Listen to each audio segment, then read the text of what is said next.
I'm Brenda, and this is Be in the City, and we're here in Royal Oak at Stella's Boutique. We're going to talk about a couple of things that you absolutely must have for this season, and how art is fashion, or fashion is art. So why don't we come inside?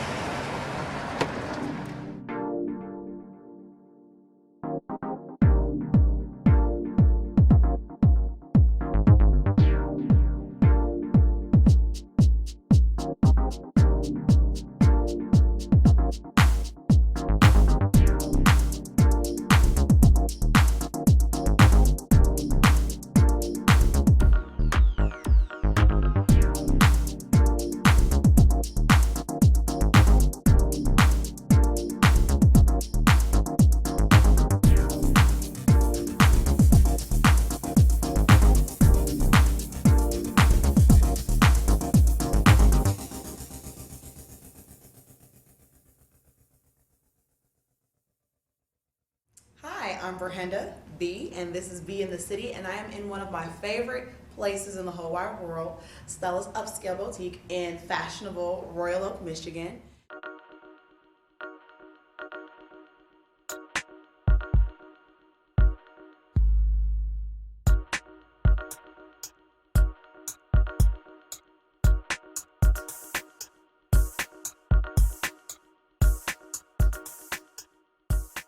And I am here with the owner, Linda Isbro. Linda, thank you for allowing us to come into your space today. Well, thank you for coming. How did this come about?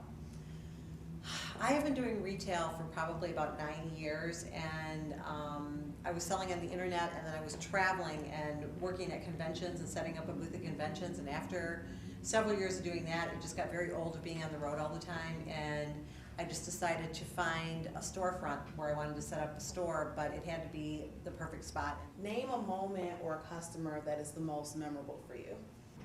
The very first day that I opened, I had a couple come in with their teenage daughter and a girlfriend of hers, and the kids had gotten out of school because we opened at the beginning of June. And when I told them that it was my very first day of opening, they said, "We have to buy something from you because you're brand new and it's your first day here." And they actually bought several things, and it was just made me feel so good. It made me feel so welcome, like I did the right thing.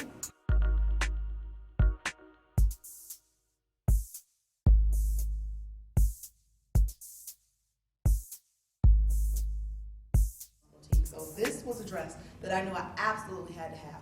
When you go like me, I really have to do like the 5-minute face, the 2-minute put the dress, stocking, shoes on, and put glam in the bag. And with Stella's Boutique, I was able to grab this dress really quickly and pull off a really great look. So we did. We liked the dress because we thought it was a really basic piece. She put a great belt with it, which is something that we do. We do a lot of belts in here because I think it really finishes off an outfit. Her necklace is good. It can be worn as a dress. She has it with leggings, and then with the black filling in up here. It's just really, really versatile. The fabric is amazing. The color is very neutral, but it grabs you, and that's something that we liked about it. We have a lot of pieces in here that are like that. We have some pieces that are really great bling, and then we have really neutral things like this that you can do every day. So that works for us, and it works for our customers. And it definitely works for me.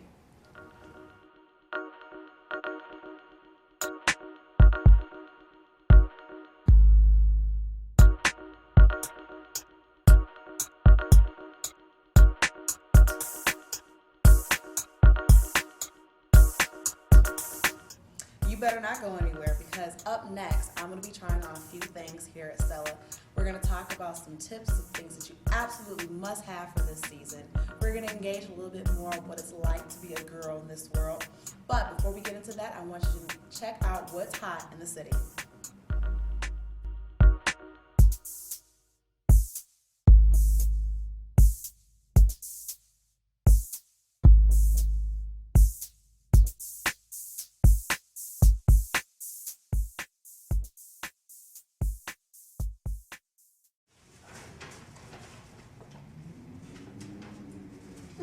I think I might. It's always fashionable to be fashionable, and here are a few things that a woman absolutely must have in her wardrobe. The first thing that we're going to start off with is the little black dress, your basic black dress that every woman should have in their wardrobe. We think that this one is perfect. It has great lines to it, it's very figure flattering, it's simple, but it has some nice style. It's something that you could wear to work and put a jacket over, or you can put some great jewelry with it and some great heels and wear it out for a night on the town. This is so totally cute. I wonder if this is my size. It looks great. It's cute, isn't it? Yeah, it's very cute.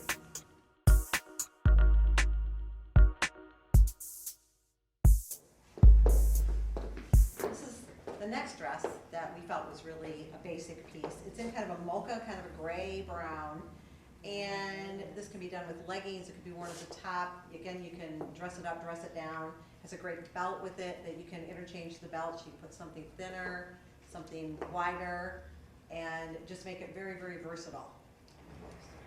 We fell in love with this dress. You can wear this for Christmas. It's a great New Year's dress. You can wear it to a wedding. It's just one of those things that it's a very 60s look. It has pockets. Love It's got the vintage. belt. Yeah, very vintage. Love vintage. Very vintage. It's lined, I think, with either black or silver shoes, and we have a really chunky, great necklace with it. Another piece that you just can't go wrong with. You could pull this out of your closet, 2 years from now, and it'll still be very fashionable and make a great statement.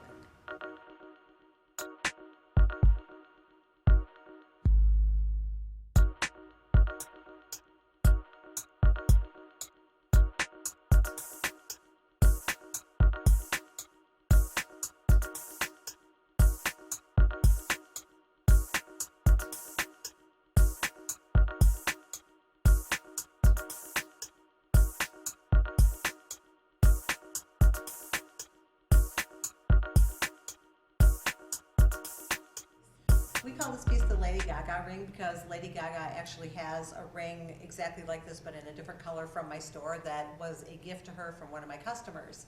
I had a customer of mine that went to one of Lady Gaga's concerts and waited backstage for her to come out and waited there for like 2 hours.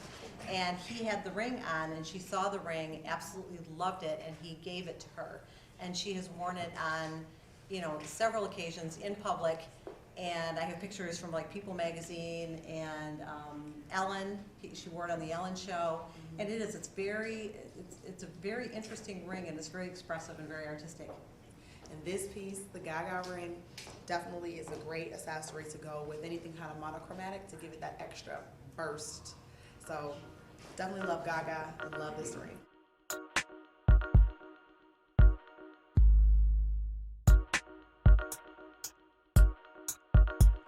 So I'm here today with one of my absolute favorite individuals and poets in the whole wide world, Rhonda Welsh. I'm so happy to have you here, Rhonda. And how do you see or have you seen the growth in Detroit poetry? Over the past few years, Detroit poetry has seemed to just explode. And I'm relatively new to the scene. I give this impression of being a veteran. But in the past, I would say 1 to 3 years, there seems to be a crop of poets coming up that are doing things, going places, and really making a name for the city. So it's growing. So as you say, you sort of have been identified as a veteran. When did you actually get started with poetry, and when did you come to the scene? It's kind of a strange thing. Okay, technically, I've been writing since I was 8 years old, but I've only been in the poetry scene since around 2003, 2004. I was actually performing before I knew there was a poetry scene, and I was so excited to find out that there were all these poets around who were doing this thing in addition to what I was doing. I thought I was the only one, and lo and behold, there was a whole community. So tell us about your latest project. My latest project is Raw Clay, and it's a CD, and it's actually poems from my book, Red Clay Legacy. It's the more intimate, personal ones from there. Actually went to Los Angeles in June and worked with a singer-songwriter, Kevin Sandblum, and we actually take the poetry and fuse it with music, and so in a sense, the poems actually become songs, and so I'm really excited about it, and it's coming out very soon. And what piece will you be performing for us today? Today I'm performing My Only Home. It's my pleasure to introduce to you Rhonda Welsh. Detroit is my only home. Child of the West Side, majestic Puritan, Elmhurst, Linwood, Plymouth, 8 Mile, all the while craved a different existence, but finally realized Detroit is who I am. Good students teased for acting too white while the suburbs scream too black, and neighborhoods who know no lack always labeled poor. Detroit was once much more than dirty streets and corrupt politicians, and perverted superstitions make some people treat books like bad juju. But my Detroit is not that simple. Kind-hearted hustlers work day and night, make $1 out of 15 cents, and the auto industry came and went, but true Detroiters always make it work. Saturday greens from Eastern Market and a new hat from Mr. Song. You can't go wrong on Sunday mornings, shouting and rocking until the blues melt away. Detroiters always seek a brand new day. Even our skyline boasts a renaissance. And the summer, Caribbean picnic on Belle Isle, moonlit concerts on campus marshes, and greasy fish fingers clap to the beat with sandal-clad feet at the African World Festival. Poetry is everywhere. Music Hall, Scarab Club, 1515, Broadway, even the YMCA. Detroit is no longer in its heyday, but its days are not finished yet. There is much more life, more pride runs through the veins, and soon the activists must rise and take the reins, restore what has been lost, no longer give thought to those who diss and dismiss. It is not a wasteland. There are families here, educators, doctors, lawyers, butchers, bakers, yes, even candlestick makers reside in Detroit. Shake off depleted self-esteem that hangs over the city like a cloud. Shout the city's praises out loud and recognize its worth. Induce the new birth. Invoke that migrant spirit transplanted from red earth. Don't let it die in a natural death. Purge the dross and rebuild the best. Detroit is the only home I've ever known.